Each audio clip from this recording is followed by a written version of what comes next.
Hello बच्चों, स्वागत है आप सभी का आपके अपने चैनल गॉड क्लासेस पर। गॉड क्लासेस यानी मैथ्स भी एंड मस्ती भी। तो बच्चों, आज की जो क्लास है अप्लाइड मैथमेटिक्स क्लास 12 की जो केस स्टडीज़ की सीरीज चल रही है उसी को कंटिन्यू करते हैं। आज की क्लास में हम डिस्कस करेंगे प्रोबेबिलिटी की केस स्टडीज़ की। प्रोबेबिलिटी भी एक ऐसा चैप्टर है जिसकी केस स्टडीज़ आने के बहुत ज़्यादा चांसेस हैं। तो कुछ केस स्टडीज़ यहाँ पर डिस्कस कर सकते हैं। हो सकता है क्वेश्चन का जो पैटर्न है वैसा ना हो कि जैसे बोर्ड में आपके 4 क्वेश्चन आने, 3 क्वेश्चन आने और चौथे क्वेश्चन के लिए आपको ऑप्शन मिलेगा। तो जरूरी नहीं कि क्वेश्चन का पैटर्न ऐसा ही होगा। क्वेश्चन किसी में 2 होंगे, किसी में 3 होंगे, किसी में 4 होंगे, ठीक है। लेकिन आपको केस स्टडीज़ को समझना है कि उनको किस तरह से आप इक्वेशंस बनाओगे, किस तरह से प्रोबेबिलिटी निकालोगे। तो वो सब चीज़ें आपको अच्छे तरीके से समझ लेनी है। क्वेश्चन उसके अंदर 2 हो, 3 हो, 4 हो, उससे कुछ फ़र्क पड़ेगा नहीं। जैसा बोर्ड में आपको पैटर्न मिलेगा वैसे आपको करना है उसमें। तो यहाँ पर देखो, यहाँ पर जैसे ये केस स्टडी है हमारे पास, इसके अंदर 3 क्वेश्चन दिए हुए हैं हमें। तो कहता है कि एक फोटो कॉपियर है जिसको आप कॉपियर या कॉपी मशीन बोलते हो। It is a machine that makes, ये सारा फोटो कॉपियर मशीन के बारे में आपको बता रखा है, ठीक है। अब क्वेश्चन जो होगा वो स्टार्ट ही यहाँ से होता है। क्या कि an office has the 4 copying machine and the random variable x measure how many of them are in use at a particular moment in time.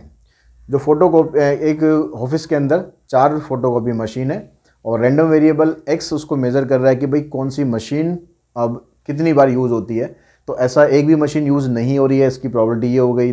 एक मशीन यूज़ हो रही है और यहाँ पर 2 आएगा, 2 मशीन यूज़ हो रही है, यहाँ पर 3 मशीन यूज़ हो रही हैं। अब जो चौथी मशीन यूज़ हो रही है उसकी प्रॉबिलिटी आपसे पूछा है। अब हमें ये पता है कि जितने भी यहाँ पर रैंडम वेरिएबल बनते हैं उन सब की प्रॉबिलिटी का अगर आप सम निकालोगे तो वो 1 के बराबर होता है। तो यहाँ पर अगर हम इन सब का सम करें 0.08 प्लस 0.11 प्लस 0.27 प्लस 0.33 और जो एक इनके में इन सीक्वेंस के अंदर जो रह गई आपके पास प्रॉबिलिटी x इक्वल्स टू 4, इन सब का सम करेंगे तो ये 1 के बराबर होता है। इन सबको ऐड करके उधर ले जाके 1 में से कर दो माइनस। तो ऐड अगर हम करते हैं इसको तो कितना हुआ हमारे पास, देखो 8 और 1 9, 7 16, 16 और 3 19, बचा 1, 1 और 1 2, 2 4 और 3 7।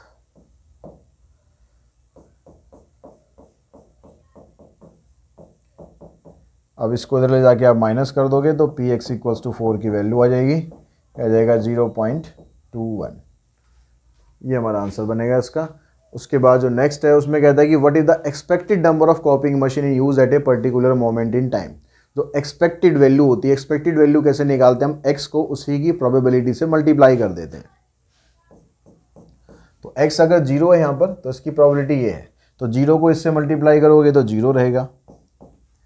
फिर यहाँ पर 1 को 0.11 से मल्टीप्लाई करेंगे तो ये आ जाएगा और 2 को मल्टीप्लाई करेंगे इससे तो 0.54 आएगा और 3 को इससे मल्टीप्लाई करोगे तो 0.99 आएगा और 4 का हमने अभी भी निकाला है, 4 को इससे मल्टीप्लाई करोगे तो 0.84 आएगा। तो इससे जो वैल्यू आएगी वो आपके पास आएगी एक्सपेक्टेड वैल्यू यानी EX। इन सबको ऐड करो, 5 4 और 1 5, 5 और 9 14 और 4 18, बचा 1, 1 और 1 2 और 5 7 और 9 16, 16 और 8 24 यानी 2.48। ये आ जाएगा इसकी एक्सपेक्टेड वैल्यू। फिर थर्ड में कहता है calculate the variance in the standard deviation. Variance हम कैसे निकालते हैं,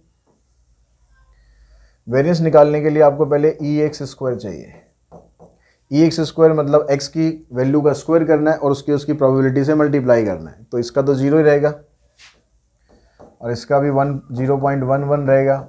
यहाँ पर इसका स्क्वायर करोगे 4 और 4 को इससे मल्टीप्लाई करोगे तो आ जाएगा कितना 1.08 और यहाँ पर 9 आएगा, 9 को इससे मल्टीप्लाई करोगे 9 3 27 और 2 29 यानी 2.97 और यहाँ 4 का स्क्वायर करोगे 16, 16 को इससे मल्टीप्लाई करोगे 16 कम 16, 16 दूनी 32 और 1 33।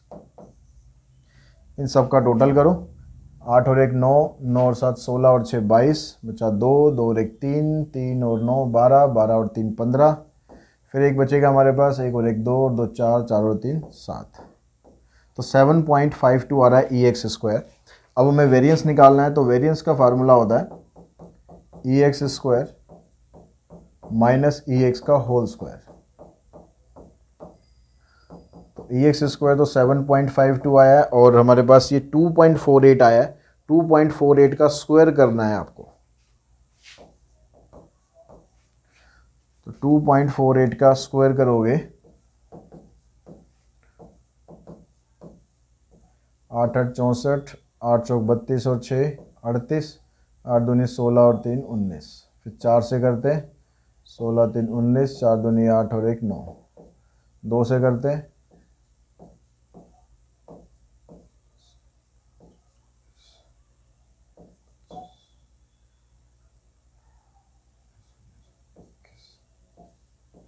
615 यानी 6.1504,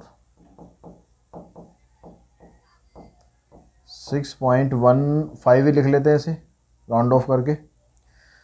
इसको माइनस करो, 12 में से 5 7 और 4 में से 1 गए 3, 7 में से 6 गए 1, तो वेरिएंस आ गया इसका 1.37। उसके बाद हमें चाहिए इसका स्टैंडर्ड डेविएशन। स्टैंडर्ड डेविएशन जो होता है वो होता है वेरिएंस का स्क्वायर रूट।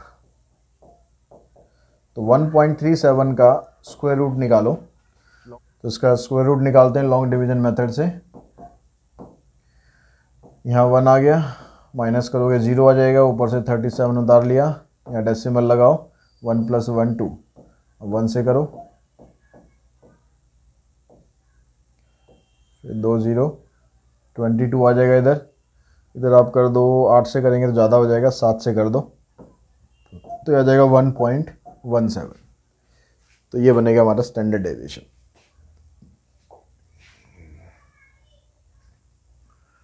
उसके बाद जो क्वेश्चन नंबर 2 है, इसके अंदर कहता है register is a passive 2 terminal electrical component that, ये सारा कुछ ये स्टार्टिंग का पढ़ लेना। कहता है company purchase a lot of registers, a method is use that reject a lot if 2 और more defective unit are found in a random sample of 100 unit.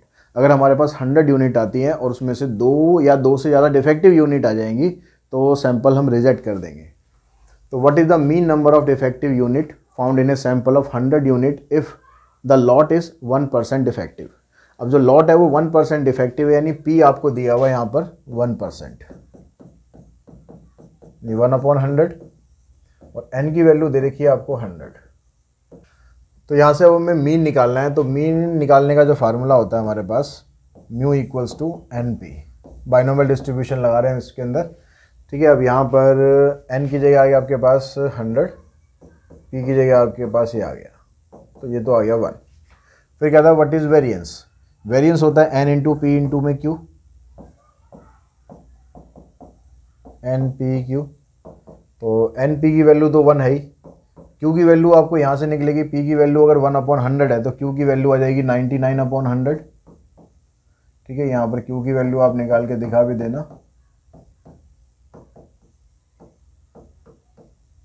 तो 99/100 का मतलब 0.99, या फिर आप फ्रैक्शन में भी छोड़ दो तो भी ठीक है। उसके बाद जो नेक्स्ट क्वेश्चन है उसमें यहाँ पर ये मिसाइल डिफेंस सिस्टम के बारे में बात कर रहा है। कहता है homeland security and the missile defence technology make it paramount that we become able to detect incoming missile to make the defence successful multiple radars are required. Suppose it is determined that 3 independent screens are to be operated and the probability that any one screen will detect on incoming missile is 0.8। जो incoming missile है उसकी जो probability है वो 0.8 है। तो यहाँ पर P की जो वैल्यू है वो आपको दे दी 0.8, Q की निकाल लेंगे, आ जाएगी 0.2। अब कह रहा है कि what is the probability that the missile will be detected by only 1 screen. तो मिसाइल जो है वो केवल एक स्क्रीन पर डिटेक्ट हो रही है। स्क्रीन हमारे पास कितनी है टोटल, स्क्रीन हमारे पास हैं टोटल मिलाकर 3 स्क्रीन है। तो हमें निकालना है यहाँ पर P1 कि एक ही स्क्रीन पर जो है जो मिसाइल है वो डिटेक्ट हो रही है। तो यानी 3 स्क्रीन है, 3 में से एक पर हमें मिसाइल दिखाई दे रही है। तो P यहाँ पर आपके पास फार्मूला क्या होता है NCR का, NCR P की पावर R Q की पावर n-r। तो ये वाला फार्मूला लगाओगे, P की जगह 0.8 रखेंगे, इसकी पावर 1 और 0.2 की पावर 2।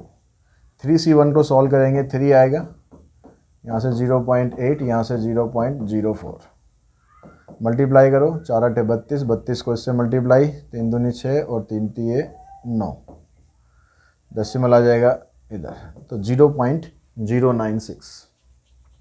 उसके बाद कहता है कि what is the probability that incoming missile will not be detected by the screen, यानी किसी भी स्क्रीन पर डिटेक्ट ही नहीं हो रही है, मिसाइल बड़ी तगड़ी है। तो इसका मतलब आपको निकालना है P0, तो 3C0, तो 0.8 की पावर 0 और 0.2 की पावर 3, तो ये 0, ये भी 0, ये आ जाएगा 0.008, ये इसका आंसर आ जाएगा।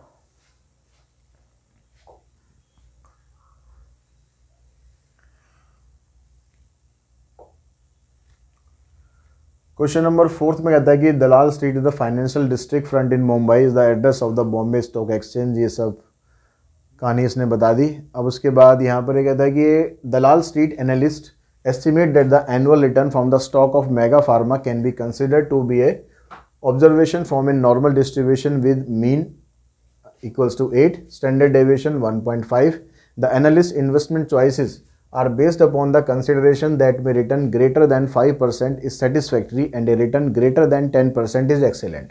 यानी 5% से ज़्यादा रिटर्न मिलता है तो सेटिस्फैक्ट्री है, ठीक ठाक है, और 10% से ज़्यादा मिलता है तो एक्सीलेंट है। अब ये एक पूछता है आपसे, find the probability that the mega pharma stock will prove to be unsatisfactory.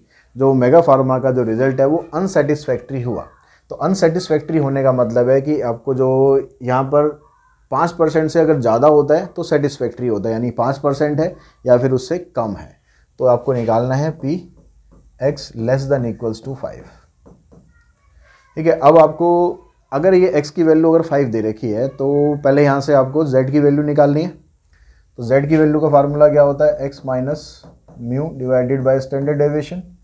तो x की जगह आप रखो 5 माइनस म्यू कितना है 8 डिवाइडेड बाय 1.5, तो -3 अपॉन में 1.5 ही आ जाएगा -2। तो यहाँ पर हमें लिखना है probability of z less than equals to -2, यानी इसको इन टर्म ऑफ f हम ऐसे लिखेंगे f ऑफ -2। अब f में अगर माइनस आता है तो इसको हम, अब यहाँ पर देखो f -2 की वैल्यू दे रखी है आपको तो ऐसे ही पुट कर दो। अगर ये वैल्यू f2 की दे रखी होती तो फिर हम इसको ऐसे लिख लेते 1 माइनस f2, तो f2 की वैल्यू यहाँ पर पुट कर देते। लेकिन आपको जब डायरेक्ट वैल्यू इसी की दे रखी है तो इसी की पुट कर दो, तो आ जाएगा 0.0228। ठीक है, ये हो गया हमारे पास फर्स्ट का आंसर। अब सेकंड में कहता है कि find the probability that the mega pharma stock will prove to be excellent. तो अगर एक्सीलेंट कब होगा, जब वो 10% से ज़्यादा रिजल्ट देगा। यानी सेकंड पार्ट में आपको फाइंड करना है probability of x greater than 10।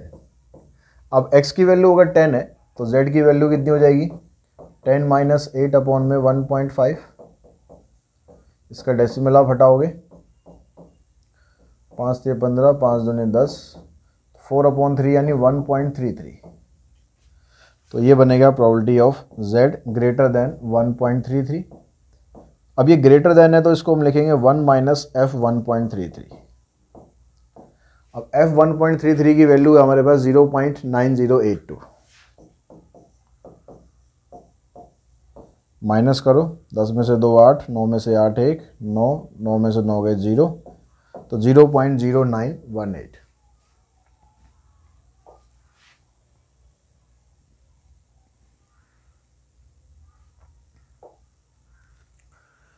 Fifth question में कहता है कि the marketing VP is planning on the randomly selecting a group of calculator for this demonstration and is worried about the chances of selecting a calculator that could start malfunctioning. He believes that whether और not a calculator malfunctioning is a Bernoulli's process and he is convinced that the probability of a malfunction is really about 0.04। तो P आपको दे रखा है 0.04। Assuming that the VP select exactly 150 calculators, 150 calculators use करने to use in the demonstration and using the Poisson distribution as an approximation of the binomial, what is the chance of getting at least 3 calculator that malfunction। तो total कितने calculator use किए जा रहे हैं, 150।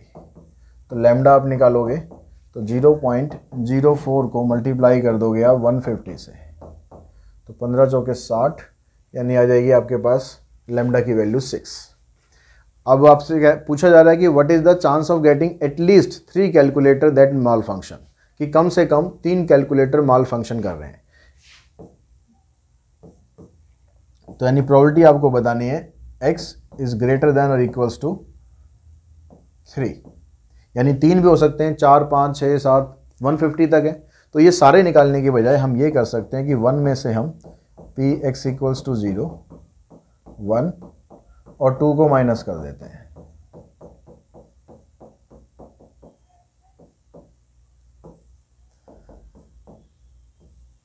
तो अब यहाँ पर जो पॉइसन डिस्ट्रीब्यूशन है उसका फार्मूला लगाओ, e raise to power minus lambda, lambda raise to power r and r factorial. तो e raise to power minus lambda, lambda raise to power r की वैल्यू यहाँ पर 0 है डिवाइडेड बाय 0 फैक्टोरियल, यहाँ पर आर की value 1 है divided by 1 factorial, और यहाँ पर आर की वैल्यू 2 है तो डिवाइडेड बाय 2 फैक्टोरियल। ई की पावर माइनस लैम्डा कॉमन आ रहा है, लैम्डा की जगह 6 है तो वो पुट कर देते हैं, यहाँ भी ये 6 आ जाएगा, यहाँ तो खैर कुछ भी आ जाए, इसकी पावर 0 करेंगे तो वो 1 ही आएगा, नीचे भी 1 आ गया। यहाँ पर 6 की पावर 1 अपॉन में 1, यहाँ 6 की पावर 2 मतलब 36 अपॉन में 2, 18 + 6 24 + 1 25। इसकी वैल्यू आपको ये दे रखी है 0.0024 इंटू में 25। मल्टीप्लाई करो, 25 चौक 100 और 25 दूनी 50 और 10 60, डेसिमल आ जाएगा इधर, 1 में से इसको माइनस करोगे 10 में से 6 गए 4, यहाँ आ जाएगा 9, तो आ जाएगा 0.94। इसका सेकंड पार्ट है, इसमें कहता है कि no calculator malfunctioning. No calculator malfunctioning यानी आपको निकालना है P0। तो P0 हमने यहाँ पर निकाला हुआ है। P0 का मतलब ये आ गया e की पावर माइनस लैम्डा, e की पावर -6 इंटू में 6 की power 0 divided by 0 factorial. e की पावर -6 की वैल्यू है 0.0024।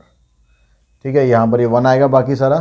तो ये इस तरह से ही क्वेश्चन हमारा सॉल्व हो जाएगा, और इसी क्वेश्चन के साथ ही ये जो वीडियो है उसको भी हम यहाँ पर फिनिश करते हैं। तो आई होप कि जी प्रोबेबिलिटी की MCQs, प्रोबेबिलिटी की जो केस स्टडीज़ हैं उससे आपको कुछ हेल्प मिलेगी अपनी केस स्टडीज़ की प्रिपरेशन में। आज की इस वीडियो में इतना ही। Thanks to all of you.